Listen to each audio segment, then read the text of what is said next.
ورسولہ اما بعد فاعوذ باللہ من الشیطان الرجیم بسم اللہ الرحمن الرحیم انما یرید اللہ لیذہب عنکم الرجس اہل البیت ویطہرکم تطہیرا الحمدللہ رب العالمین مولا صلی وسلم دائما ابدا علی حبیبک خیر الخلق کلہم والحبیب الذی ترجى شفاعته لكل حول من الاحوال مقتحم یا ربی بالمصطفیٰ بلغ مقاصدنا واغفر لنا ما مدایا واسع الکرم یا اکرم الخلق مالی من الوذ به سواک عند حلول الحادث الامام ثم الرضا عن ابی بکر وعن عمر وعن علی وعن عثمان ذی الکرم مولا صلی وسلم دائما ابدا علی حبیبک خیر الخلق کلہم۔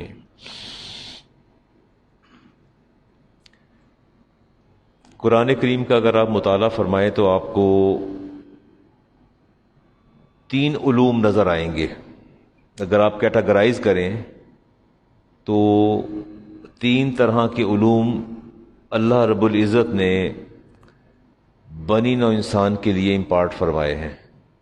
پہلا اس میں علم العقائد ہے، جس میں آپ کی توحید، رسالت اور بعد از موت، یہ سارے آپ کے عقائد ہیں جس کا ذکر قرآن کرتا ہے۔ دوسرا علم الاحکام ہے، جس میں آپ کی عبادات آ جاتی ہیں، نماز ہے، روزہ ہے، حج ہے، زکوٰۃ ہے، طلاق ہے، خلا ہے، وراثت ہے، یہ سارے معاملات یہ سارے کے سارے علم الاحکام میں آتے ہیں۔ اور تیسرا علم جو قرآن نے امپارٹ کیا وہ علم التذکیر ہے، علم التذکیر تیسرا کیا۔ اس کے آگے 2 حصے آتے ہیں جی، علم التذکیر بِإِلَٰهِ اللہ۔ اچھا، اس میں علم التذکیر میں ایسے مضامین آتے ہیں جنہیں پڑھنے کے بعد انسان نصیحت پکڑتا ہے، جنہیں پڑھنے کے بعد انسان نصیحت پکڑتا ہے اور خشوع خضوع پیدا ہوتا ہے، حب الہی، حب رسول پیدا ہوتا ہے۔ اس میں 2 کیٹیگریز آگے، 2 اس کی کلازز ہیں۔ ایک ہے علم التذکیر بِإِلَٰهِ اللہ، اس میں اللہ تعالیٰ نے پچھلی قوموں پر اپنے انعامات کا ذکر کیا، جو پہلے قومیں آئیں، پیغمبر آئے، ان کے انعامات کا ذکر کیا اور نعمتوں کا ذکر کیا۔ اور دوسری اس کی کلاس جو ہے، شک جو ہے، التذکیر بِأَیَّامِ اللہ، اس کے اندر ایسے واقعات اللہ تعالیٰ نے بیان فرمائے ہیں کہ جن کو پڑھنے کے بعد انسان کا دل متاثر ہوتا ہے، حق اور باطل کی پہچان ہوتی ہے، اور جب حق اور باطل برسر پیکار ہوتے ہیں تو نتیجہ کیا نکلتا ہے، اس نتیجے کی بات آتی ہے تو اس پہ پھر اللہ تعالیٰ اطاعت گزاروں پر اپنے انعامات کا ذکر فرماتا ہے، اور نافرمانوں پر اللہ تعالیٰ ان کو سزا کی جو وعید دیتا ہے وہ سزا کیسے پوری ہوئی، عذاب کی شکل میں۔ اور پھر اللہ تعالیٰ بطور خاص ذکر فرماتا ہے انبیاء علیہ السلام کی آزمائشوں کی۔ ابراہیم علیہ السلام پر آزمائش آئی، لوط علیہ السلام پر آئی، اسماعیل علیہ السلام پر آزمائش آئی، نوح علیہ السلام پر آئی، ہود علیہ السلام پر، داؤد علیہ السلام پر، اسحاق علیہ السلام پر، زکریا علیہ السلام پر۔ یہ جتنے بھی پیغمبروں کی چین چل رہی ہے، اس میں شاید ہی کہ پیغمبر ایسے ہوں کہ جو آزمائش سے بچ گئے ہوں۔ تو جب اللہ نے اپنے سلیکٹڈ اور چوزن منتخب شدہ بندوں کو آزمائش سے نہیں چھوڑا تو میں اور آپ کیا چیز ہے؟ یہ تو ایک فطری سی امر ہے۔ ایسے واقعات پڑھنے کے بعد یقیناً دل پر انسان کی حکمتیں اور اس کے دروازے اور در اور دریچے کھل جاتے ہیں اور بندے کو حوصلہ آتا ہے۔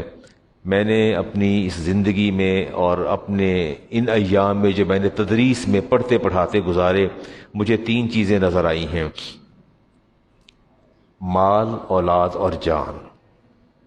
مال، اولاد اور جان، یہ انسانی کمزوری بھی اور فطری تقاضا بھی ہے۔ مال، جان اور اولاد، یہ انسانی کمزوری بھی ہے اور فطری تقاضا بھی ہے۔ میں نے جہاں بھی احکام الہی کو پامال ہوتے دیکھا، جہاں بھی میں نے احکام الہی کو پامال ہوتے دیکھا، اصولوں پر لوگوں کو سمجھوتا کرتے دیکھا اور ضمیر فروشی کا مکروہ دھندا دیکھا، اس کے پیچھے مجھے 3 عوامل نظر آئے، یا مال ہوتا تھا، یا اولاد ہوتی تھی، یا جان ہوتی تھی۔ ایسا ہے؟ آپ یہیں بیٹھے بیٹھے سوچ لیجئے، ابھی آپ کو اندازہ ہو جائے گا کہ آپ کی جو لائف اور حیات جو ہے اس کا جو مرکز اور محور جو ہے یا اولاد ہوگی یا مال ہوگا یا آپ کی جان ہوگی، اس کے علاوہ چوتھا آپشن نہیں ہے۔ یہ انسان کی فطری کمزوری اور جب میں تاریخ پر نظر ڈالتا ہوں، ہسٹری کو میں دیکھتا ہوں، تو میں نے یہ دیکھا کہ جتنے بھی نامور لوگ ہوئے انہوں نے اپنا مال بھی تج کیا، اولاد بھی اور جان بھی قربان کی، پھر وہ نامور ہوئے۔ آپ کسی کو اٹھا کے دیکھ لیں، جتنی بھی نامور شخصیات ہیں انہوں نے اپنا مال بھی دیا، جان بھی دی اور اولاد، سب پر سمجھوتا کیا۔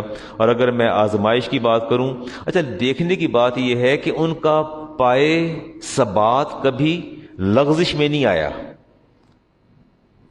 آپ کسی کی مثال لے لیں، کسی کو آپ دیکھ لیں، آپ انبیاء کی مثال لے لیں۔ جب ابراہیم علیہ السلام کو آگ میں پھینکا گیا تو جبریل امین نے پوچھا تھا کہ ابھی چند لمحوں کے بعد آپ کو آگ کے اندر پھینک دیا جائے گا، تو کوئی اگر حکم یا حاجت ہو تو مجھے بتا دیجئے، میں اللہ رب العزت کی بارگاہ میں جا کے عرض کروں۔ تو آپ نے فرمایا کہ میرا رب مجھ سے زیادہ جانتا ہے، مجھ سے زیادہ جانتا ہے، مجھے اپنے رب سے کوئی حاجت نہیں ہے۔ حاجت کا مطلب یہی تھا نا کہ دعا کریں یا اللہ یہ مجھے آگ میں نہ پھینکیں، تو فرمایا میرا رب زیادہ بہتر جانتا ہے۔ زکریا علیہ السلام کو آرے سے چیر دیا گیا، ابراہیم علیہ السلام کو آگ میں پھینک دیا گیا، عیسیٰ علیہ السلام کو تختہ دار پہ لٹکا دیا گیا۔ رسالت امام علیہ السلام پر جو کچھ ہوا وہ تو کسی سے بھی پوشیدہ نہیں ہے، کوئی لمحہ، بلکہ آپ نے یہاں تک فرمایا کہ عائشہ جتنے بھی پیغمبر آئے ان میں سے جتنی تکلیف مجھے دی گئی ہے میرے کسی پیغمبر بھائی کو نہیں دی گئی۔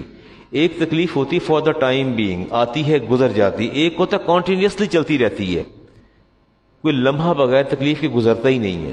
رسول اکرم علیہ السلام کی پوری حیات جو ہے اسی سے عبارت ہے۔ اور اس کے بعد جو آپ کے صحابہ تھے، حضرت سمیہ کو دیکھیں، ظلم کی انتہا دیکھیں، لٹا کے دونوں ٹانگوں میں رسے ڈالے، اونٹ کے ساتھ باندھے، ایک اونٹ کو ادھر بھگا دیا ایک کو ادھر بھگا دیا، جسم دو لخت ہو گیا، کلمہ پھر بھی نہیں چھوڑا۔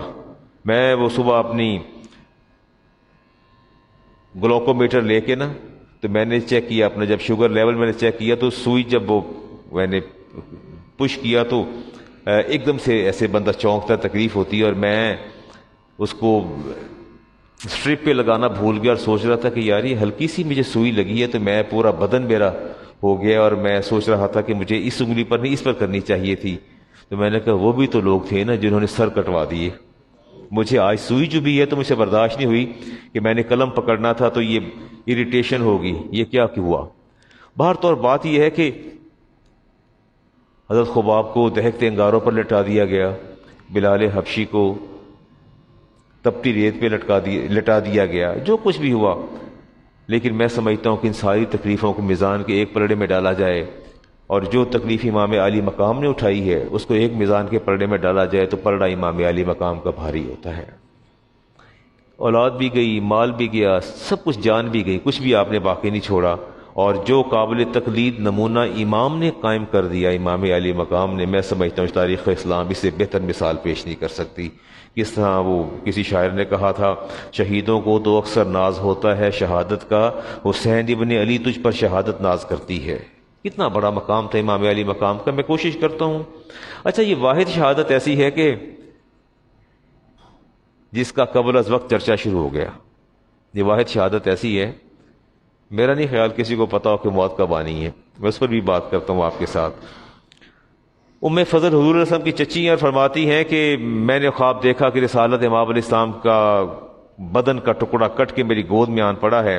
فرماتی رأیت خیرہ تلد فاطمہ تو انشاء اللہ غلامہ، عرض کر یا رسول اللہ بڑا عجیب سا خواب آیا کہ آپ کے بدن کا ایک حصہ کٹ کے نا میری گود میں آ گیا، چچی ہیں نبی کریم علیہ السلام کی۔ تو فرمایا کہ انشاءاللہ اللہ تعالیٰ میری بیٹی فاطمہ کو بیٹا دے گا جس کی پرورش آپ کی گود میں ہوگی، جس کی پرورش آپ کی گود کے اندر ہوگی۔ 5 شعبان المعظم 4 ہجری کو آپ کی ولادت ہوتی ہے، اور تہنیک جسے آپ گھٹی کہتے ہیں رسالت امام علیہ السلام نے وہ خود دی، اور فرمایا الحسن والحسین من اسماء اہل الجنہ لم یکونوا فی الجاہلیہ، فرمایا حسن اور حسین دونوں ایسے نام ہیں جو اس سے پہلے زمین پر نہیں کسی نے رکھے، چونکہ یہ دونوں نام جنت سے آئے ہیں، یہ آپ نے فرمایا۔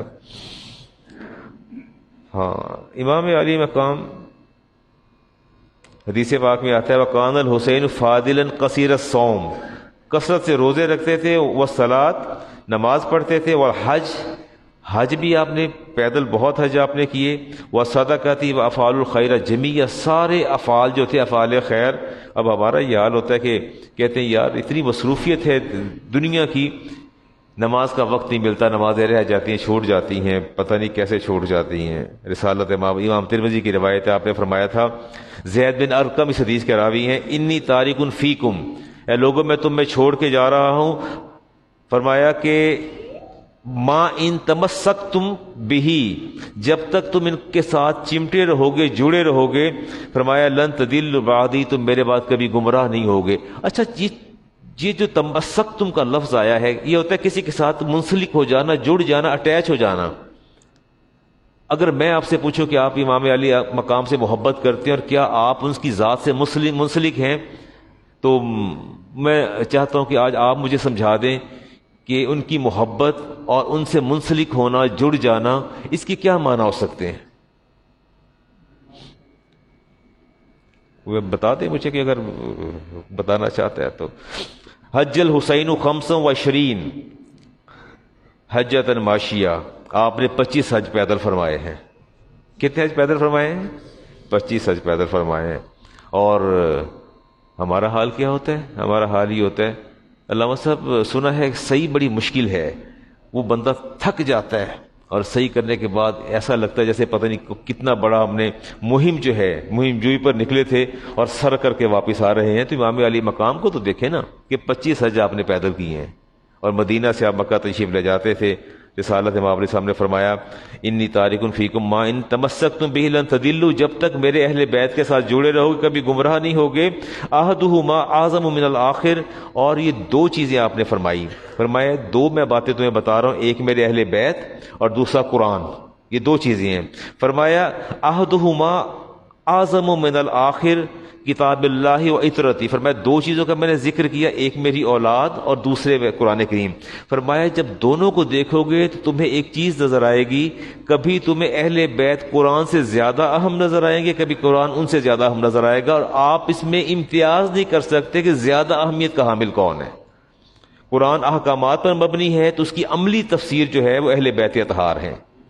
ڈیمانسٹریشن تو کرتے ہیں نا، میں جب پڑھاتا ہوں، فقہ پڑھاتا ہوں تو باقاعدہ ڈیمانسٹریشن کے بغیر میں نہیں پڑھا سکتا۔ جب مجھے مسح کرنا سکھانا ہوتا ہے بچوں کو، طلباء کو، جب مجھے رکوع کرنا ابھی وہ میں 2 دن پہلے پڑھا رہا تھا تو بچوں کو رکوع سکھا رہا تھا، رکوع کیسے کرنا ہے، تو میں سب کو کہہ رہا تھا بیٹا رکوع ٹھیک نہیں تمہارا، کہتے استاد جی اس سے کتنا جھکیں، آگے کتنا جھکے، تو میں نے کہا بیٹا اتنا جھکو کہ تمہاری پشت پر اگر پانی کا پیالہ رکھ دیا جائے تو اس کو چھلکنا نہیں چاہیے، اس کو چھلکنا نہیں چاہیے۔ پھر میں نے فزیکلی پانی کا وہ پیالہ منگوایا، باؤل منگوایا، میں کہا جی بات یہ ہے اس کو ملے گا، پرائز ملے گا جس کی پشت پہ یہ پیالہ نہیں چھلکے گا۔ میری ماں نے فرمایا، ام المومنین فرماتے ہیں عائشہ صدیقہ طیبہ طاہرہ، کہ نبی کریم علیہ السلام کی پشت رکوع میں بالکل سیدھی ہوتی تھی، اسٹریٹ ہوتی تھی، پیالہ پانی کا رکھا جائے تو چھلکتا نہیں تھا۔ پھر میں نے انہیں بتایا رکوع میں جانا ہے تو سر نہ آگے کرنا ہے نہ نیچے کرنا ہے، سر بھی اس لیول پہ ہوگا جس لیول پہ آپ کی پشت آ رہی ہے۔ تو ڈیمانسٹریشن جو ہے ایک بنیادی چیز ہے، پریکٹیکلی لوگوں کو سکھانا، بچوں کو سکھانا ایک بنیادی چیز ہے۔ تو آپ نے فرمایا کہ اگر تمہیں قرآن میں احکامات نظر آئیں گے تو اس کی عملی تصویر جو ہے وہ تمہیں میرے اہل بیت طہار کے اندر نظر آئے گی۔ انہوں نے اس پر عمل کر کے دکھایا۔ فرمایا وَلَن يَتَفَرَّقَا حَتَّى يَرِدَ الْعَلِيَّ الْحَوْض، اور یہ دونوں ایک دوسرے سے جدا نہیں ہوں گے، قرآن اور اہل بیت، یہاں تک کہ دونوں حوض کوثر پر میرے پاس آن پہنچیں گے۔ یہ آپ نے ارشاد فرمایا فَانظُرْ كَيْفَ تَخْلُفُونِ فِيهِمَا، تو فرمایا میں یہ دیکھوں گا کہ یہ میری امت میرے بعد قرآن کا کیا حال کرتی ہے اور میرے اہل بیت کا کیا حال کرتی ہے۔ اب یہ غور کیجئے، دوبارہ سنیے گا حدیث۔ فرمایا فانظروا، اور میں غور کروں گا، دیکھوں گا، کیف تخلفون فیہما، ان دونوں کے ساتھ تمہارا برتاؤ کیسا ہے، قرآن پاک کے ساتھ کیسا ہے اور میرے اہل بیت کے ساتھ کیسا ہے، ان دونوں چیزوں کو دیکھا جائے گا۔ امام کاظم مصمم ہے جی، میں دیکھتا ہوں مسلم بن عقیل کی، میں واقع شہادت بیان کرنے سے اکثر ایوائڈ کرتا ہوں۔ اس کی وجہ یہ ہے کہ مجھے اندیشہ رہتا ہے کہ میرے منہ سے کوئی ایسی بات نہ نکل جائے جو خلاف امر اور خلاف واقع اور خلاف حقیقت ہو، اور ممبر رسول پہ بیٹھ کے ایسی بات کرنا میرے جیسے بندے کے لیے ٹھیک نہیں، جس کی ساری زندگی حدیث اور قرآن اور فقہ پڑھاتے گزر گئی، وہ کوئی ایسی بات کہہ دے جو خلاف امر ہو، خلاف واقعہ ہو، خلاف حقیقت ہو۔ مسلم بن عقیل کی شہادت ہوئی، اور شہادت کے بعد لوگوں نے روکا۔ عبداللہ بن جعفر تھے، انہوں نے آپ کو مشورہ دیا کہ امام علی مقام کو کیا واپس ہو جائیے، واپس چلتے ہیں۔ اور کوفے والوں کے مزاج بدل گئے۔ راستے میں فرزدق شاعر ملا اور اس نے کہا تھا قلوب الناس ما کا، آپ نے پوچھا کہ فرزدق یہ بتاؤ کوفہ سے آ رہے ہو ان لوگوں کی کیفیت کیسی ہے؟ فرزدق نے بڑی زبردست بات کی، اس نے کہا جی قلوب الناس ما کا، لوگوں کے دل آپ کے ساتھ ہیں، وسیوف ما بنی امیہ، لیکن تلواریں بنی امیہ کے ساتھ ہیں۔ ایسا ہے، آپ ایمان صاحب پریکٹیکل لائف میں دیکھ لیں، کوئی بہت ہی بڑا پیر ہو اور ہاتھ چومیں گے عقیدتوں کے خم لڑھا دے گی، اور اگر وہ الیکشن میں کھڑا ہو جائے تو عقیدتیں تو ان کے ساتھ ہوتی ہیں، لیکن جب ووٹ دینے کا وقت آتا ہے تو پھر مزاج میں تبدیلی آ جاتی۔ بہر طور میں اس کو پولیٹیسائز نہیں کرنا چاہتا بات کو۔ اچھا، اب آپ نے انکار کر دیا اور آپ نے فرمایا قال حسین انی رأیت رسول اللہ فی المنام، کہ آج میں نے خواب میں نبی کریم علیہ السلام کو دیکھا ہے، وقد امرنی فیہا بامر وانا ماد لہ، اور انہوں نے مجھے حکم دیا ہے اور جو حکم دیا ہے مجھے اس کا اتباع کرنا، مجھے وہاں جانا ہے، کوفہ پہ ہر قیمت پہ جانا ہے۔ فقال ما تلک الرؤیا، آپ سے پوچھا عبداللہ بن جعفر نے کہ کیا حکم دیا، کیا نبی پسند نے آپ کو خواب کے اندر حکم دیا؟ تو آپ نے فرمایا فواللہ لا احدث بها احدا حتى القى ربی، خدا کی قسم جو حکم میرے نبی نانا نے مجھے دیا ہے میں اپنی موت تک اور یہاں تک کہ میں رب سے جا ملوں میں کسی کو نہیں بتاؤں گا کہ مجھے کیا حکم دیا گیا ہے۔ شہادت کا شہرہ تو پہلے سے تھا، شہادت کا شہرہ تو پہلے سے تھا نا، کہ جب آپ پیدا، بہت سی حدیث آتی ہیں اور آپ کی شہادت جو تھی، لیکن نبی کریم صلی اللہ علیہ وسلم نے اپنی پوری حیات میں کبھی دعا نہیں فرمائی، کبھی دعا نہیں فرمائی کہ یا اللہ میرے نواسے کو بچا لینا، محفوظ رکھ لینا، کبھی آپ نے اس کا ذکر نہیں فرمایا۔ میں ایک حدیث دیکھنا چاہتا ہوں کہ اگر میرے پیش نظر وہ آ جائے، چلے بات بھی آ گئی جی۔ ایک مسپرسیپشن ہے کہ 10 محرم الحرام کو دعا ہوگی عاشورہ کی، دعائے عاشورہ اسے کہتے ہیں جی، اور جو اس میں شامل ہو جائے گا اور آئندہ سال تک اس کا بیمہ ہو جائے گا، انشورنس ہو جائے گی، اور اس کی برکت سے آئندہ سال تک موت واقع نہ ہوگی، حیات کا بیمہ ہو جائے گا۔ آپ کی کیا رائے ہے؟ لوگ تو دھڑا دھڑ شریک ہونے جا رہے ہیں، مجھ سے پوچھ رہے ہیں، اور جب میں نے کہا کہ نہیں ایسی کوئی بات نہیں تو کہتے ہیں اس میں حرج کیا ہے، اس کے اندر گناہ کیا ہے؟ یہ مجھ سے پوچھتے ہیں اس میں گناہ۔ علامہ صاحب تسی صرف دسو کہ گناہ ہے یا نہیں اتنے جانا، آپ اس پر ٹھنڈے دل سے غور تو کریں، آپ کہہ کیا رہے ہیں، کرنے کیا جا رہے ہیں، آپ یہ تو سوچیں نا۔ جہاں انسان کا وقت لکھا ہوتا ہے انسان کو باہر طور جانا ہوتا ہے، کوئی روکنے والا نہیں۔ اللہ تعالیٰ فرماتے ہیں سورۃ لقمان کے اندر ان اللہ عندہ علم الساعہ، اللہ فرماتے ہیں قیامت کا علم تمہارے رب کے پاس ہے۔ قیامت کا علم کس کے پاس ہے؟ تمہارے رب کے پاس ہے۔ یُنَزِّلُ الْغَیْثَ وَيَعْلَمُ مَا فِي الْأَرْحَامِ، ماں کے پیٹ میں کیا ہے اور بارش کب برسنی ہے، بادل کب برسنے ہیں۔ اب آپ نے کہنا مولانا اس کی تعبیر اور اس کی توضیح بھی کر دیں، محکمہ موسمیات کو پہلے ہی پتہ چل جاتا ہے بارش کب کہاں ہونی ہے، اور آپ یہ بھی کہہ دیں گے کہ الٹرا ساؤنڈ سے پتہ بھی چل جاتا ہے کہ میل ہے یا فیمیل ہے، اور پھر یہ کیسے کہا جا سکتا ہے۔ یہ میں ضرور اس پہ بات کروں گا، میں نے بات کی بھی ہے، لیکن میں ابھی موضوع پر رہتا ہوں۔ وما تدری نفس ماذا تکسب غدا، اور کسی شخص کو یہ نہیں پتا کل کیا ہونا ہے اور اس نے کل کیا کرنا ہے۔ وما تدری نفس بأی ارض موت تموت، اور کسی کو یہ نہیں پتا اسے کس زمین پر موت آنی ہے، اسے کس سرزمین پر موت آ رہی ہے۔ ان اللہ علیم خبیر، اللہ تعالیٰ کی ذات جو ہے وہ علیم بھی ہے، خبیر بھی ہے۔ ان اجل اللہ اذا جاء لا یؤخر، اللہ فرماتا ہے جب موت کا وقت آتا ہے تو پھر ایک گھڑی نہ آگے ہوتی ہے نہ پیچھے ہوتی ہے، نہ ایک گھڑی آگے ہوتی ہے نہ پیچھے ہوتی ہے۔ ہو جاتی ہے آگے پیچھے؟ قرآن تو کہتا ہے نہیں ہوتی۔ فاذا جاء اجلهم لا یستأخرون ساعة ولا یستقدمون، اللہ فرماتا ہے جب موت آتی ہے تو میں ایک مائکرو سیکنڈ نہ آگے ہونے دیتا ہوں نہ پیچھے ہونے دیتا ہوں۔ تو یہ کون سی شیورٹی اور گارنٹی ہے کہ یوم عاشور کی دعا کرنے آپ جا رہے ہیں اور ساتھ ضمانت بھی لے کے آ رہے ہیں آئندہ 1 سال تک نہ مرنے کی. ایمان کی بربادی ہے، جتنا بھی ذکر کیا جائے کم ہے. آئیے جی ایک حدیث آپ سے ڈسکس کرتے ہیں. حدیث ہے ابن ماجہ کی اور نمبر اس کا 3869، 3869 اس کا نمبر ہے جی. راوی ہیں ابان ابن عثمان، وہ اس حدیث کے راوی ہیں. اب آپ نے بات میری بڑے غور سے سننی ہے. امام علی مقام کو روکا تھا سب نے کہ آپ کوفہ نہ جائیے گا، اور آپ بھی یوم عاشور کو کوئی دعاؤں کے طلبگار ہیں کہ شاید 1 سال کی گارنٹی تو مل جائے گی کہ یوم عاشور میں شامل ہو جائیں گے کہ 1 سال ہمیں موت نہیں آئے گی. آئیے ایک حدیث دیتے ہیں جی. ابان ابن عثمان جو ہیں فرماتے ہیں قول النبی علیہ السلام، مجھے میرے نبی نے ارشاد فرمایا ما من عبد یقول فی صباح کل یوم و مساء کل لیلۃ، آپ میں سے کوئی بندہ، میری امت کا کوئی بندہ، اے ابان ابن عثمان، اگر کوئی بندہ یہ دعا پڑھ لے، دن کو پڑھے گا تو رات تک محفوظ رہے گا. بات بڑے غور سے سننی ہے آپ نے میری، بڑی اہم بات کرنے جا رہا ہوں. دن کو دعا پڑھیں گے تو کب تک محفوظ رہیں گے؟ رات تک. اور رات کو پڑھیں گے کب تک محفوظ رہیں گے؟ دن تک. اور دعا کیا ہے؟ بسم اللہ الذی لا یضر مع اسمہ شیء فی الارض ولا فی السماء وہو السمیع العلیم. بڑی معروف دعا پڑھتے ہیں نا آپ. دن کو پڑھی. خالد بن ولید نے زہر پیا تھا یہ دعا مانگ کے. انہوں نے کہا تھا کہ تیرا رب سچا ہے اور ایمان تو ہر قوی ہے تو یہ زہر پی لو. تو آپ نے دعا پڑھ کے نا پی لیا کہ اللہ تعالیٰ کا نام جب لیا جائے تو رب چاہے گا تو نقصان ہوگا، رب چاہے گا تو نقصان نہیں ہوگا. لمبی بات خالد بن ولید کی، اس کو میں چھوڑ رہا ہوں.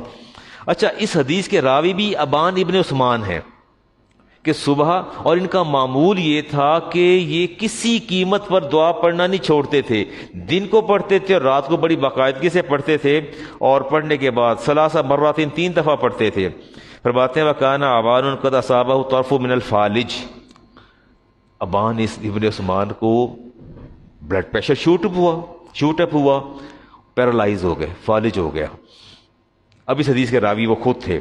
اب جب آپ کے ساتھی آپ کی عیادت کرنے کے لیے حاضر ہوئے، اور فَجَعَلَ الرَّجُلُ يَنظُرُ إِلَيْهِ، اور پھر بڑے غور سے دیکھنا شروع کیا کہ اس حدیث کے راوی تو یہ ہیں.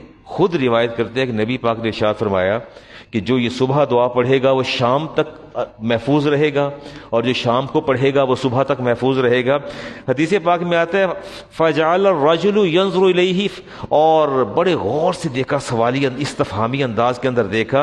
فَقَالَ لَهُ أَبَانٌ مَا تَنظُرُ إِلَيَّ، فرمایا کیا ایسے دیکھ رہے ہو میری طرف، کیا مسئلہ ہے، کیوں دیکھ رہے ہو؟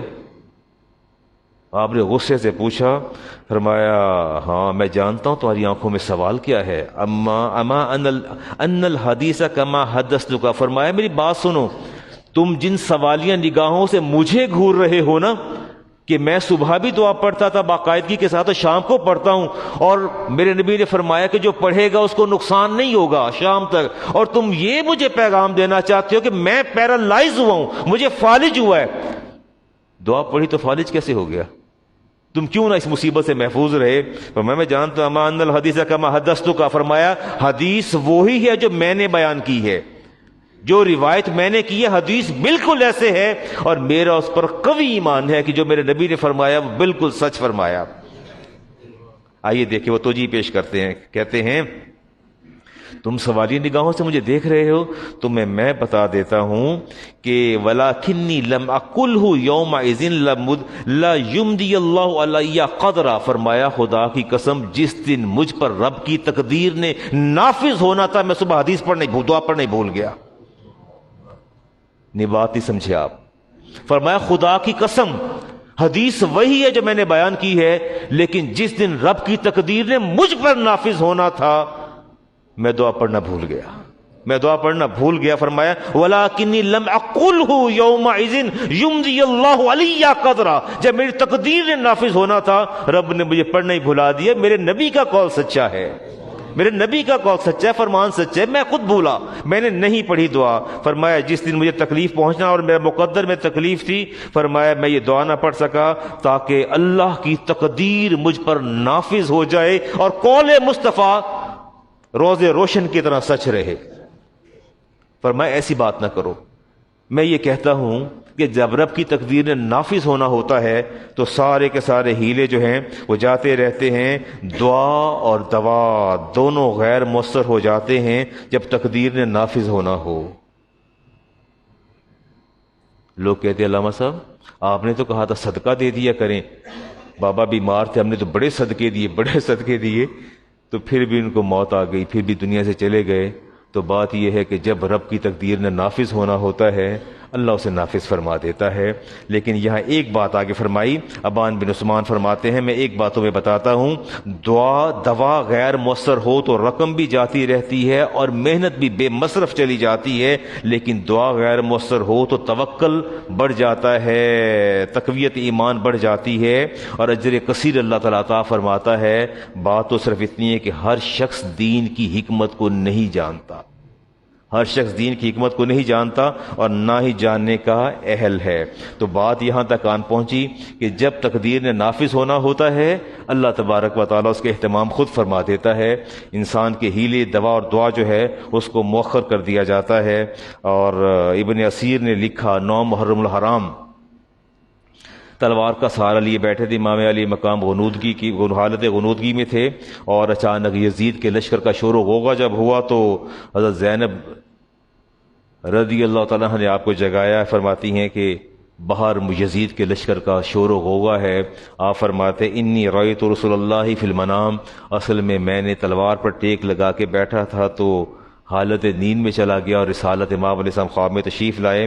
فقال انک تراہ الینا، فرمایا کہ حسین آپ تو ہم صبح میرے پاس آنے والے ہیں، آپ تو صبح میرے پاس آنے والے ہیں۔ اس پر شدت غم سے زینب کی حالت جب خراب ہوئی فرمایا یا اختی ہی انی اقسم علیک، میں میری بہن میں آپ کو قسم دیتا ہوں لا تشتقی علی کا جیبا، آپ اپنے گبان کو شک نہیں کریں گی، ولا تخمشی علیہ، نہ آپ اپنا اپنا چہرہ نوچیں گی، ولا تدی علیہ بالویل، اور نہ ہی آپ نوحہ کریں گی اور نہ ہی آپ آواز نکالیں گی۔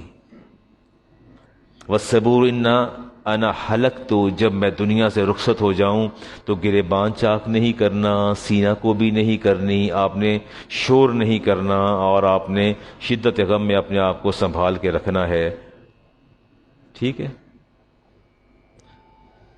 بس اوقات انسان کچھ کہنا چاہتا ہے تو کچھ نہیں کہتا، چپ کر جاتا ہوں۔ میں افتخار صاحب اس بات کو یہیں ادھورا چھوڑ رہا ہوں کہ آپ پڑھے لکھے سمجھدار سنجیدہ فہمیدہ لوگ ہیں، آپ بہتر سمجھتے ہیں کہ امام علی مقام نے اپنی ہمشیرہ کو کس بات سے منع کیا اور ہمارا رد عمل کیا ہونا چاہیے۔ یہ بات قابل غور ہے۔ اللہ تبارک و تعالی، اب دیکھیں اصل بات جو دیکھنے والی ہے، امام علی مقام نے صلاۃ خوف وہاں ادا کی۔ یہ صلاۃ خوف کون سی ہوتی ہے؟ صلاۃ خوف کا اندازہ ہے آپ کو؟ میدان جنگ میں میں کبھی کبھی سوچتا ہوں کہ ہم اتنی آسانی سے نمازیں جو ہیں وہ قضا کر دیتے ہیں اور چھوڑ دیتے ہیں اور غفلت کرتے ہیں۔ اللہ تبارک و تعالی نے تو میدان جنگ میں بھی نماز معاف نہیں فرمائی۔ جب دشمن سامنے ہو تب بھی نماز معاف ہے،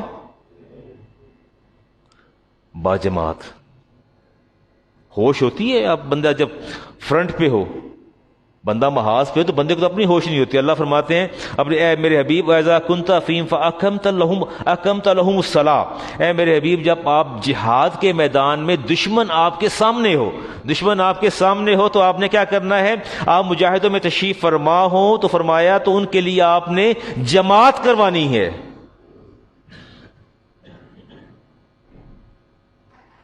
میں اکثر دیکھتا ہوں کہ 2 4 5 ساتھی اگر رہ جائے نا تو ان میں سے کوئی یہ کہہ دے نا کہ یار جماعت کروا لیتے ہیں، تو کہتے ہیں اپنی اپنی پڑھ لو، اپنی اپنی پڑھ لینے ہیں۔ کیا اپنی پڑھ لیتے ہیں؟ 4 بندے اگر 2 بھی جمع ہو گئے، دونوں نے ایک ہی نماز ادا کرنی تو جماعت کروا لو نا، کیوں جماعت نہیں کرواتے؟ اللہ فرماتے ہیں میرے محبوب وَإِذَا كُنْتَ فِيهِمْ فَأَقَمْتَ لَهُمُ الصَّلَاةَ، فرمایا فَلْتَكُمْ طَائِفَةٌ مِّنْهُمْ مَعَكَ، فرمایا آپ میدان کارزار میں ہیں، دشمن آپ کے سامنے ہے، پھر بھی جماعت کروانی ہے، پھر بھی کیا کرنا ہے؟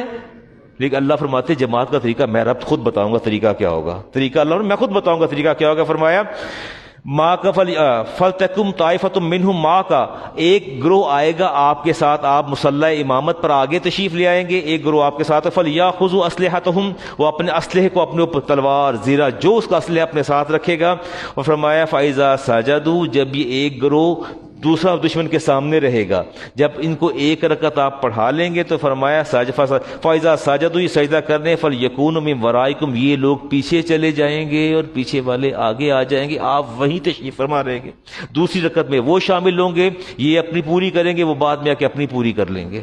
یہ پوری قرآن کریم کی جو آیت مبارکہ ہے، میں بتا رہا ہوں، اس کے سورہ بقرہ غالباً، یہ حافظ صاحب بیٹھے ہوں گے تو مجھے دینے کی اشارہ. جب میدان کارزار میں دشمن سامنے ہو تب بھی آپ کو جماعت معاف نہیں ہے تو کم از کم امام کا یہ تو عمل اپنا لے نا. ویسے تو ہمیں بڑی محبت امام علی مقام سے، محبت کا کوئی نہ کوئی پہلو تو اس کو اڈاپٹ کرے نا، کہ آپ میں 2 یا 3 بندے بھی ہوں گے تو وہ بھی کیا کریں گے، جماعت کروائیں گے. یہ کرکس ہے آپ کے دین کا، اور یہی آپ کی تعلیم ہے جو ہمارے اہل بیت ہمیں تعلیم دی. اہل بیت نبوت کی شہادت کا سلسلہ شروع ہوتا ہے جی. علی اکبر بن حسین پہلے شہید ہوتے ہیں، عمر ان کے 18 سال ہے. زینب بنت فاطمہ بنت رسول صلی اللہ علیہ وسلم لاش خیمے میں لے گئیں، اور قاسم بن حسن اس کے بعد شہید ہوتے ہیں. اور یوں سلسلہ چلتے چلتے امام علی مقام تک آتا ہے، اور یہ ہاشمی شیر بھی میدان میں اترتے ہیں. اترنے کے بعد یہ بھی شہید ہو جاتے ہیں. آپ کے بدن کو دیکھا گیا، 33 نشانات نیزے کے تھے اور 34 زخم تلوار کے تھے. یہ ہسٹری جو بتاتی ہے ایک زخم جو برداشت ہوتا ہے. میں بتا رہا ہوں کہ میں اپنے گلوکومیٹر لے کے جب ایک بڑی وہ پرک، ہلکا سا پرک کیا میں نے، تو میرا پورا بدن ایسے ایک دم ہوتا ہے، پین محسوس ہوتی ہے. تو کیسی بات ہے کہ 33 بھالے لگے اور 34 زخم جو ہے وہ تلوار کے آپ کے بدن پر موجود تھے. اور کہا تھا کسی نے، غالباً اقبال نے کہا، غریب و سادہ اور رنگین ہے داستان حرم، نہایت اس کی حسین ابتدا ہے اسماعیل. یعنی یقیناً وہ جو ابتدا ہوئی تھی یہاں یہ سلسلہ جا کے پہنچا. ابن عباس فرماتے ہیں کہ مدینہ میں نے خواب دیکھا دوپہر کے وقت، اشعث اغبر وبیدہ قارورۃ، نبی کریم علیہ السلام کے ہاتھ میں شیشی تھی اور اس میں خون تھا. تو فرمایا کہ حسین کا خون ہے. اور نعمان بن بشیر اس قافلے کو لے کے، لٹے پوٹے قافلے کو لے کے آپ اس روانہ ہوئے اور آگے امام علی مقام کا سر لے گئے. ظاہر ہے وہ ساری چیزیں تاریخ کا حصہ ہے. اور زندان کے اندر وہ جو اشعار کہے، اور اقبال نے کہا تھا موسیٰ فرعون و شبیر و یزید، جو چیزیں آپ کو ایکسٹریکٹ کرنا ہے، کشید کرنا ہے. اقبال کہتے ہیں موسیٰ علیہ السلام اور فرعون، شبیر و یزید، این 2 قوت از حیات آیت پدید. فرمایا یہ 2 قوتیں ہیں، یہ 2 قوتیں ہیں جسے رزم گائے حیات میں نمایاں ہیں. زندہ حق از قوت شبیر است. فرماتے ہیں حق اگر زندہ ہے تو حق کی بقا کا راز امام علی مقام کی شہادت کے اندر ہے. انسان کو سمجھوتا نہیں کرنا چاہیے. باطل آخر داغ حسرت میری است، باطل آخر حسرت یاس کی موت مرتا ہے. مجھے علی امام زین العابدین رضی اللہ تعالی عنہ کے اشعار یقیناً میں ہمیشہ ہی پڑھتا ہوں. ہم جب بھی محرم آتا ہے ان کو میں پڑھتا ہوں. میں اس میں ان اشعار کے اندر میں آپ کے دل کے اندر عشق و محبت کی ایک شمع روشن کرتا ہوں. آپ دیکھیے، ایک قافلہ لوٹا، اپنے سامنے والد کو شہید ہوتے دیکھا، بھائیوں کو شہید ہوتے دیکھا، پورے خاندان کو شہید ہوتے دیکھا. عورتوں کے ساتھ جو حرم صاحبان حرم تھی ان کو لے کے ساتھ چلے، اور جب زندان میں ڈال دیا گیا پھر امام زین العابدین کا وہ قصیدہ. اچھا مجھے نا اس پورے یہ جو 4-5 اشعار ہیں ان میں کہیں بھی کوئی غم پسندی کا پہلو یا جو شدت غم تھی نا اس کی بالکل ڈائیورشن نظر آ رہی ہے. بالکل کہتے ہیں ان التیا ریح الصبا یومن الی ارض الحرم. یہ امام فرماتے ہیں کہ اے باد صبا اگر تیرا گزر آج حرم سے ہو جائے، ایڈریس کر رہے ہیں ہوا کو. فرماتے ہیں ان التیا ریح الصبا یومن الی ارض الحرم بلغ سلامی روضۃ فیہا النبی المحترم. کہتے ہیں کہ میں تجھے اتنی گزارش کرتا ہوں کہ اگر آج تیرا گزر جو ہے وہ حرم مکہ سے ہو جائے، حرم مدینہ سے ہو جائے، تو میرا سلام اس روضے پر پہنچا دینا جہاں میرے نانا جان موجود ہیں. یہ کون سا وقت تھا سلام بھیجنے کا؟ 72 لوگ گھر سے چلے ہیں، سارے شہید ہو گئے، تو شدت غم کا یہ عالم تھا تو سلام بھیج رہے ہیں. فرماتے ہیں اکبادنا مجروحۃ من سیف ہجر المصطفیٰ. فرماتے ہیں کہ اے صبا ایک اور بات بھی سنتی جاؤ. اقبادنا ہمارے جگر، کیا کہتے ہیں، مجروحۃ ہمارے جگر زخمی ہیں، من سیف ہجر المصطفیٰ نبی کریم علیہ السلام کے فراق اور جدائی سے زین العابدین کا جگر زخمی ہے. محبت کا آپ دیکھیں، وہ کہتے ہیں نا کسی کا نام لوں لب پہ تمہارا نام آئے، سب کچھ تو ختم ہو گیا، آپ خود بھی بیمار تھے، اور فرماتے ہیں کہ یہ میرا پیغام دے دینا کہ ہمارے زین العابدین کا جگر زخمی ہے، اور وہ بھی آپ کی جدائی اور فراق میں زخمی ہے۔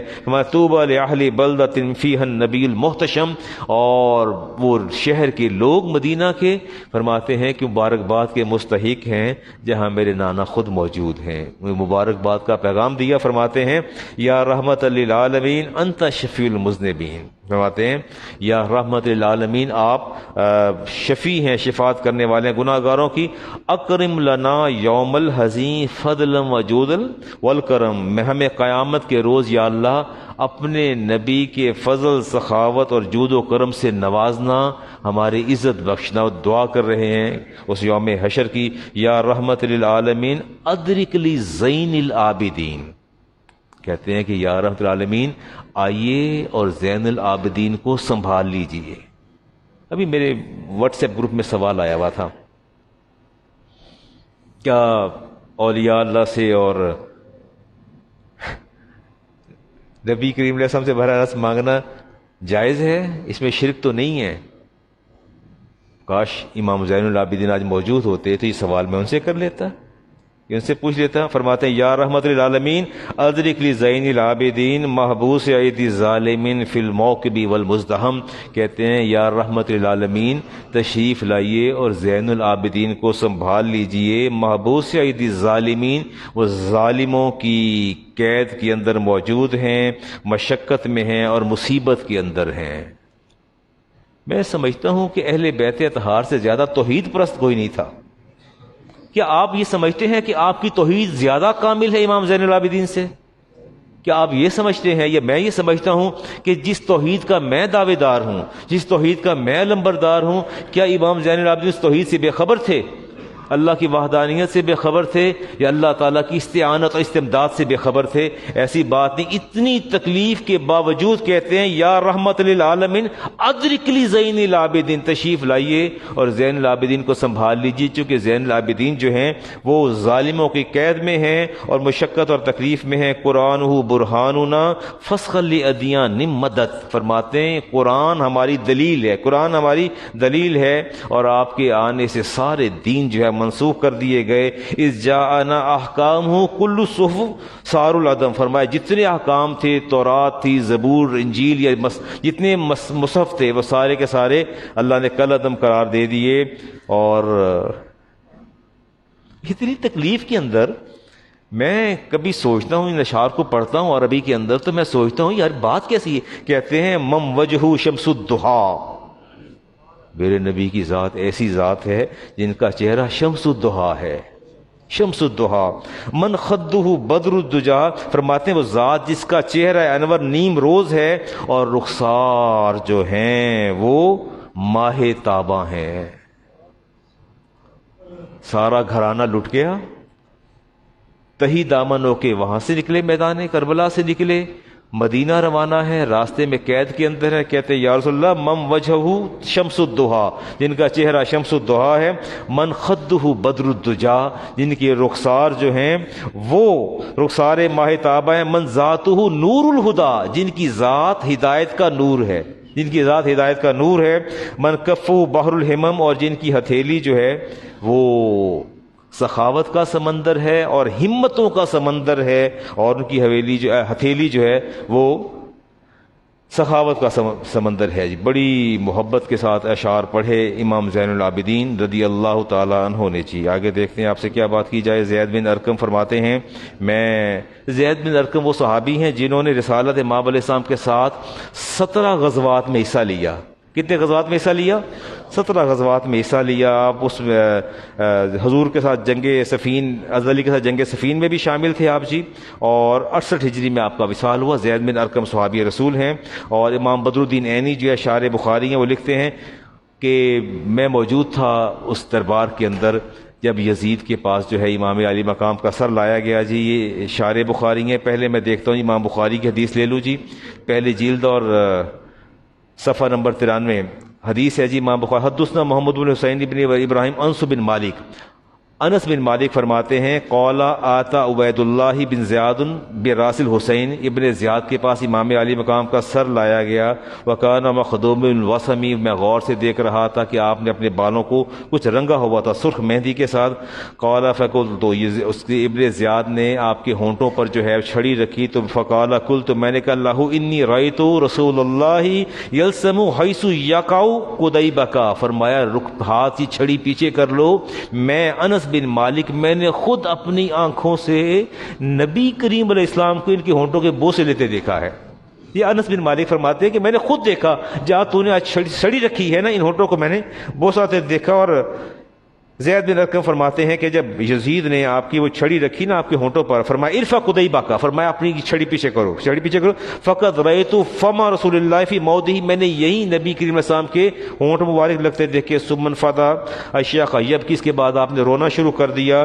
زیاد نے کہا ابق اللہ عیناک، کیا تیری آنکھیں ہمیشہ روتی رہیں زید بن ارقم۔ فواللہ لولا انک شیخ قد حرفت، خدا کی قسم اگر آپ بوڑھے نہ ہوتے تو میں آپ کا سر تن سے جدا کر دیتا۔ وذهبت عقلک لضربت عنقک، فرمایا تیری بوڑھے کی عقل جاتی رہی تو میرے سامنے ایسی باتیں کر رہا ہے۔ اور آپ زید بن ارقم تیزی کے ساتھ دربار سے اٹھے، اور اٹھتے ہوئے پھر آپ نے تاریخی جملہ کہا، آپ نے فرمایا انتم یا معاشر العرب، اے عرب کے لوگوں ہوشیار ہو جاؤ، عبید بعد الیوم، آج کے بعد تم سارے کے سارے غلام بن گئے ہو۔ فقتلتم ابن فاطمہ، تم نے فاطمہ کے صاحبزادے کو شہید کر دیا۔ وامرت ابن مرجانہ، اور ابن مرجانہ کے بیٹے کو تم نے جو ہے وہ اپنا حاکم مقرر کر لیا۔ میں دیکھتا ہوں جی کوئی بات آپ کے ساتھ اور کر سکوں۔ اللہ اکبر۔ احمد بن حنبل جو ہیں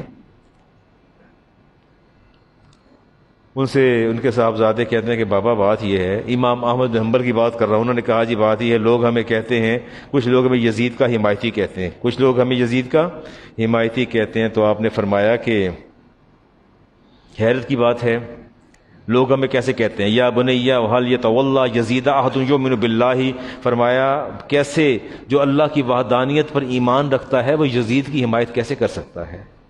یہ کس نے کہا؟ امام احمد بن حنبل نے فرمایا جو یزید کی حمایت کرتا ہے وہ اللہ وحدہ لا شریک پر ایمان رکھتا ہے، یزید کی حمایت کیسے کر سکتا ہے؟ وَلِمَا لَا أَلْعَنُ مَنْ لَعْنَهُ اللَّهُ فِي كِتَابِهِ، میں اس شخص پر لعنت کیوں نہ کروں جس پر اللہ نے اپنے کلام میں لعنت فرمائی ہو۔ یہ امام احمد بن حنبل فرماتے ہیں۔ بیٹے نے پوچھا فَقُلْتُ أَيْنَ لَعْنَ اللَّهُ فِي كِتَابِهِ، بابا قرآن کا وہ جگہ تو مقام تو دکھائیں جہاں اللہ تعالیٰ نے لعنت فرمائی ہے۔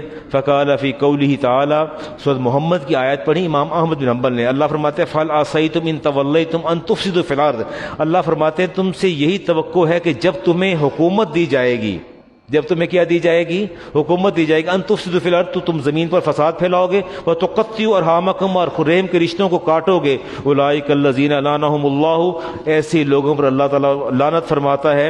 اور یہ فسمہم واعمی ابصارہم، یہ اندھے بھی ہیں اور یہ بہرے بھی ہیں۔ فرمایا فہل یکون فساد اعظم من ھذا، اے میرے بیٹے بتاؤ اس روئے زمین پر نواسہ رسول کو شہید کر دینے سے بڑھ کر بھی کوئی فساد برپا ہو سکتا ہے؟ اس سے بڑا بھی ظلم اور فساد ہو سکتا ہے؟ فرمایا جب اللہ نے زمین پر فساد پھیلانے والوں پر لعنت فرمائی ہے تو سب سے زیادہ فساد جو زمین پر پھیلایا وہ یزید نے پھیلایا۔ تو فرمایا میں اللہ کے اس قول کے مطابق جو ہے ان پر لعنت کرتا ہوں۔ عمر بن عبدالعزیز کا یہ مزاج تھا کہ ان کے سامنے کسی نے یزید کو امیر المومنین کہا تو آپ نے اس کو 20 درے لگوائے۔ اللہ اکبر جی۔ رسالت مآب علیہ السلام نے ارشاد فرمایا الحسن والحسین ابن عیاء، فرمائے دونوں میرے بیٹے ہیں، من احبہما احبنی، جس نے ان دونوں سے محبت کی اس نے مجھ سے محبت کی، ومن احبنی احبہ اللہ، اور جس نے مجھ سے محبت کی اس نے اللہ سے محبت کی۔ بڑا اچھی چین ہے، بڑی چیز صاف ستھری چین دے دی کہ میرے نواسے ہیں جنہوں نے ان سے محبت کی، اس نے مجھ سے کی، اور جس نے مجھ سے کی اس نے اللہ سے کی۔ ومن احبہ اللہ ادخلہ الجنہ، اور جس نے اللہ سے محبت کی وہ جنت میں جائے گا۔ ومن ابغضہما، اور جس نے ان دونوں سے بغض رکھا، فقد ابغضنی، اس نے مجھ سے بغض رکھا۔ ومن ابغضنی فابغضہ اللہ، جس نے مجھ سے بغض رکھا اس نے اللہ سے بغض رکھا۔ ومن ابغضہ اللہ ادخلہ النار، آپ نے فرمایا جس نے اللہ سے بغض رکھا جہنم میں جائے گا۔ فرمایا عبداللہ ابن مسعود اس حدیث کے راوی ہیں، حب آل محمد یومن، اہل بیت سے ایک دن کی محبت جو ہے خیر من عبادت سنۃ، ایک سال کی عبادت سے زیادہ بہتر ہے نفلی عبادت سے۔ کس عبادت سے؟ نفلی عبادت سے۔ یہ کیپ ان یور مائنڈ کہ یہ نہ سمجھیے گا کہ آپ کے فرائض سے نہیں، نفلی عبادت سے جو ہے زیادہ اہم ہے۔ وَمَن مَّاتَ عَلَيْهِ دَخَلَ الْجَنَّةَ، اور جو داخل ہو جائے گا، جو محبت کرے گا اور اسی محبت پر مر جائے گا، اس وہ رسالت امام نے ارشاد فرمایا وہ سیدھا جنت میں جائے گا۔ اور فرمایا علی من مات علی حب آل محمد، جس نے آل محمد سے محبت کی، یقین فرمایا جعل اللہ قبرہ مزار الملائکہ، اللہ تعالیٰ اس کی قبر کو جو فرشتوں کی زیارت گاہ بنا دے گا۔ لکل شیء اساس، آپ نے فرمایا کہ ہر چیز کی ایک بنیاد ہوتی ہے، فاؤنڈیشن ہوتی ہے، ہر چیز کی بنیاد ہوتی ہے۔ فرمایا واساس الاسلام حب اصحابی وحب اہل بیتی، آپ نے فرمایا اور جو اساس ہے اسلام کی وہ محبت ہے جی اہل بیت اطہار کی۔ یہ محبت رہی تو بہت انسان کامیاب اور کامران قرار پائے گا۔ کمال ایمان کے جی دو اوصاف ہیں۔ اگر آپ کہتے ہیں مولانا ہمارا ایمان کامل ہے، تو میں یہ کہتا ہوں کہ آپ کا ایمان جو کامل ہے، اس ایمان کا جو ہے وہ اس کے کمال کے دو اوصاف ہیں۔ من احب فی اللہ و ابغض فی اللہ، آپ کی محبت بھی اللہ کے لیے ہونی چاہیے اور بغض بھی کس کے لیے ہونا چاہیے؟ اور اگر بغض بھی اپنی وجہ سے ہے اور محبت بھی میٹیریلزم کی وجہ سے ہے، مادہ پرستی کی وجہ سے ہے، تو پھر آپ کامل مومن نہیں کہلا سکتے، پھر آپ کامل مومن نہیں کہلا سکتے۔ فرمایا وَعَطَى لِلَّهِ وَمَانَ لِلَّهِ، جس کو دینا ہے اللہ کی رضا کے لیے دینا ہے، اور جس کو روکنا ہے اس سے اللہ کی رضا کے لیے روکنا ہے۔ چلتے چلتے بات ایسے ہی آپ کرتا چلوں، میرے علم میں نہیں تھا، شاید میں نے پہلے بھی بات کی ہے۔ ہمارے ایک صاحب ہیں، میرا ان سے انٹریکشن بہت کم ہوتا ہے۔ کہیں بچوں سے، مدرسے کے بچوں سے کوئی اختلاف ہو گیا، کوئی تلخی ہوئی، وہ تلخی بھی کیا تھی بتا ہی دیتا ہوں۔ وہ بچے کلاس پڑھ رہے تھے، سارے چھوٹے بڑے سارے پڑھ رہے تھے، اور وہ صاحب تشریف لائے اور ان کے ساتھ ایک دو ان کے نوجوان لڑکے بھی تھے۔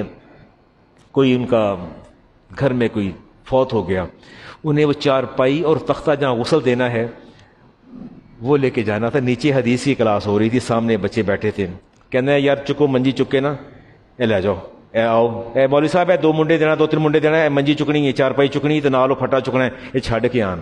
وہ استاد میرے جامعہ کے پڑھا رہے تھے، انہیں برا لگا بھی تم تین آدمی ہو، تمہارے گھر میں کوئی فوت ہوا تو چارپائی خود اٹھا لو نا، ان کو حدیث پڑھتے اٹھا رہے ہیں۔ استاد نے کہہ دیا جی وہ نہیں، آپ خود لے جائیں۔ پہلے مجھے شکایت کی کہ وہ فون کیا کہ مولانا وہ آپ کے استاد جو ہیں ان کو اخلاقیات سکھائیں، تو میں نے کہا کیا ہو گیا؟ تو کہنے لگے کہ جی وہ ان سے کہا کہ چارپائی گھر پہنچا دیں، تو اور انہوں نے سنا نہیں ہے اور جواب دیا، تو میں نے کہا they did right، انہوں نے ٹھیک کیا، آپ اللہ سے توبہ کریں۔ حدیث مصطفیٰ پڑھائی جا رہی تھی، آپ اس کے اندر آپ نے مداخلت کی، استاد کو حدیث پڑھانے سے روکا، بچوں کو متوجہ اپنی طرف کیا۔ It was your job, it was your duty, یہ آپ کا کام ہے، آپ تین بندے کھڑے کیوں نہیں لے کے گئے؟ وہ فون بند کر دیا۔ اور پھر بڑی عجیب سی بات ہوئی کہ مجھے میرے ایڈمنسٹریشن کے لوگوں نے بتایا کہ جی وہ ان کا جمعے کو معمول تھا کہ بچوں کو 20 روپے یا 30 روپے دیتے تھے، جمعہ پڑھنے آتے دے کے جاتے تھے۔ انہوں نے ایگزیکٹلی اس سے اگلے جمعے جو ہے بچوں کے پیسے بند کر دیے۔ مجھے نہیں پتا تھا دے کے جاتے ہیں، آئی ڈونٹ نو، بچوں کے پیسے بند کر دیے۔ مجھے انتظامیہ نے بتایا کہ وہ جی بچوں کو پیسے دیتے، میں کب سے دے رہے ہیں؟ تو کہنے لگے جی استاد جی، میں کہ بچوں کو پیسے میں خود دوں گا، I do it by myself. ایمان کے دو اوصاف ہیں، ایمان کے دو اوصاف ہیں۔ کیا دو اوصاف ہیں؟ پہلا وصف ایمان کا یہ ہے کہ محبت بھی کس کے لیے ہوگی اور بغض بھی کس کے لیے ہوگا؟ ہاں، وَآتَى لِلَّهِ، جس کو دینا ہے کس کے لیے دینا ہے؟ ہاں، فرمایا وَمَنَعَ لِلَّهِ، اور جس سے روکنا ہے کس لیے روکنا ہے؟ اللہ کے لیے روکنا ہے۔ فرمایا فَقَدِ اسْتَكْمَلَ الْإِيمَانُ، تو میں محمد اللہ کا رسول کہتا ہوں اس کا ایمان مکمل ہو گیا، اس کا ایمان کا ہو گیا مکمل ہو گیا۔ تو بات ہی ایمان کی تکمیل کی یہ بنیادی چیز ہے کہ آپ نے ہر کام جو ہے اللہ کی رضا کے لیے کرنا ہے۔ جی امام کا خطبہ بڑا زبردست تھا، لیکن میرے پاس ٹائم نہیں ہے جی میں خطبے کو بیان کر سکوں۔ کسی نے وہ سوال کیا تھا کہ perspiration of the people of the paradise, یہ جنت میں پسینہ آئے گا؟ دیکھیں آپ یہاں ڈائٹ لیتے ہیں، سوال تو ہے نا جی، کوشچن تو ہے. آپ یہاں ڈائٹ لیتے ہیں اور ڈائٹ لینے کے بعد ظاہر ایک پورا ڈائجیشن کا پروسیس ہے، پروسیس کے بعد اس کو ریموو ہونا ہوتا ہے جو بھی فاضل مادے ہوتے ہیں. جنت کے اندر کوئی ایسا پروسیس نہیں ہے. جتنا کچھ آپ کھائیں گے جنت کے اندر وہ سارا کا سارا جو ہے وہ کیا ہو جائے گا، ڈائجسٹ ہو جائے گا، اور پریسپریشن کی صورت میں سارا کا سارا جو آپ کے سامنے آ جائے گا. وہ پوچھتے ہیں جی perspiration of the people of the paradise will the inhabitants of paradise perspire. جو جنت کے جنتی ہیں کیا ان کو پسینہ آئے گا؟ تو یہ جو پریسپریشن ہے اس کی اسمیل روٹن ہوگی. کیسی اسمیل ہوگی اس کی بتا دیں؟ سو فریگرنٹ، سو فریگرنٹ. خوشبو ہوگی ایسی جیسے مسک کی خوشبو ہوتی ہے. ایک آدھ سوال اور دیکھتا ہوں جی اگر آ جائے 1-2 منٹ کے اندر. اور ڈس انہیریٹنس وہ سوال تھا جی. انہوں نے کہا بات یہ ہے کہ بیٹی نے شادی کر لی اپنی مرضی کے ساتھ، باپ نے اس کو آگ کر دی ہے. ڈس انہیریٹنس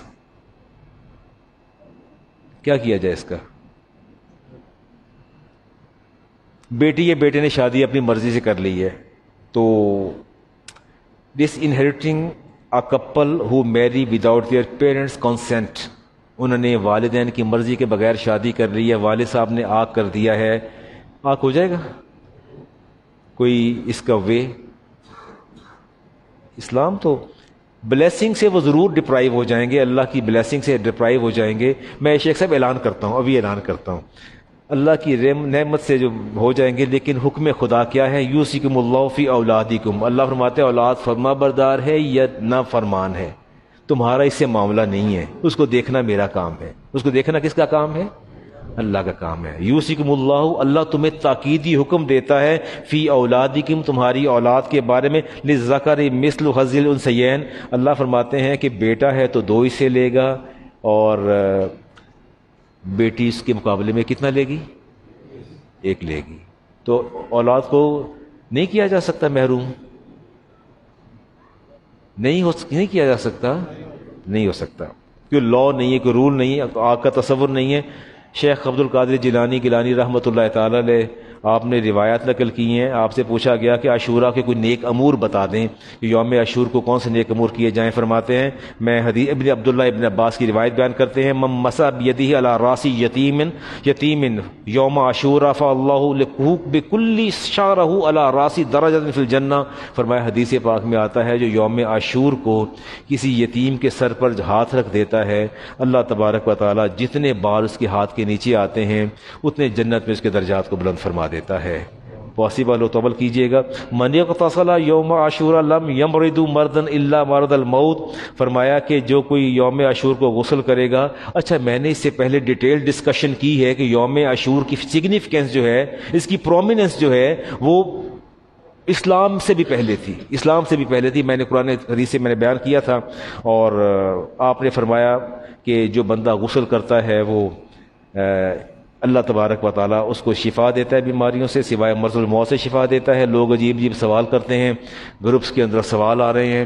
دلہنیں جو ہیں 9 بیاہتہ دلہنیں وہ میکے چلی جاتی ہیں کہ عاشور کے 10 دن جو ہے شوہر کو قریب نہیں آنے دینا، اور نہ جانے کیا کیا سوالات میرے گروپس میں ہیں. وائی بہنوں کا جواب تو میں نے دیا قرآن و حدیث کے اندر. کوئی کہہ رہا ہے پانی استعمال نہ کریں، کوئی کہہ رہا ہے جی بیویاں جو ہیں ان کو چھوڑ دیں وہ گھروں کو چلی جائیں. All are superstitions, all are fabricated. اس میں کوئی ایسی ریئلٹی نہیں ہے. اسلام کوئی ایسی آپ کی بات نہیں کرتا. آج عصر کے بعد ہماری مسجد کی انتظامیہ حاجی منصف صاحب تشریف فرما ہیں، افتخار صاحب ہیں، محمود قریشی صاحب ہیں، ہمارے عمر غلام رسول کھوکھر صاحب ہیں اور شیخ اخلاق صاحب. انہوں نے عصر کی نماز سے لے کے مغرب تک اہتمام کیا ہے چھوٹی سی محفل کا، مختصر دورانیہ ہوگا اس کا، جس میں نعت شریف ہوگی، تلاوت ہوگی اور نعت شریف ہوگی اور منقبت پڑھی جائے گی. اور میں بھی انشاءاللہ موجود ہوں گا. 15 سے 20 منٹ میں بھی کچھ بیان کر دوں گا. اس کے بعد جو صاحبان کا روزہ ہوگا اس کو روزہ افطار کروا دیا جائے گا. اللہ تبارک و تعالیٰ آپ کے دین کی حفاظت فرمائے، آپ کے ایمان کی حفاظت فرمائے، آپ کی حیات کی حفاظت فرمائے اور آپ کے اہل خانہ کی حفاظت فرمائے. سنتے عطا فرما لیجیے.